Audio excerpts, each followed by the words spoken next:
So the big question back at home for Americans is how will all of this news from the Middle East impact really economy, gas prices, and inflation? That's what everyone wants to know. That's right. So we have Tom Sutton here. He's a retired political science professor at Baldwin Wallace University.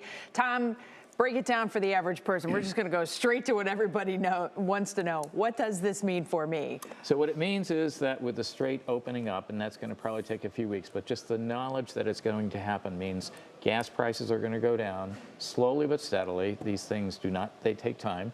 And as a result, also other elements of our economy are going to be less expensive because of shipping.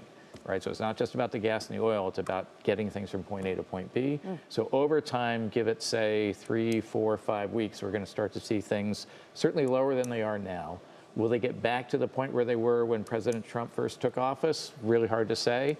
It's a giant ship, our economy is, and it takes a while for things to get back to what we might consider normal. Interesting how at the hint of trouble, gas prices skyrocket, and then once things start to settle, they slowly but surely creep their way down. I want to talk to you about Israel, Tom, because they're interesting. We heard in Julie's report that Benjamin Netanyahu has not publicly commented yet as to where he is. Right. But where Israel stands has a lot to do with whether or not this agreement stands. How confident should the average American be that this time it's really over?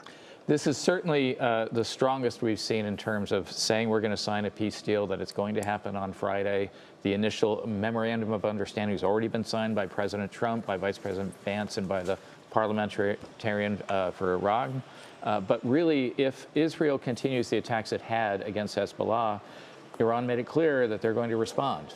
Is it missiles going back and forth that then get shot down and no one really sees the effect? Right. We might then see that as becomes normal course of action and it doesn't affect us that much. However, if there's a greater incursion, if there's an attack on Israel itself, then we might see a lot of this get disrupted and we might see, again, a repeat of what we've been through before. Wow. All right. Well, Tom Sutton, thank you for coming in and joining us. Sure. Hopefully things calm down and settle down for all of us Americans. Hope for all of us. Certainly. Absolutely. All right. Thank you, Tom. Thanks Thank for you. coming into the studio. Sure.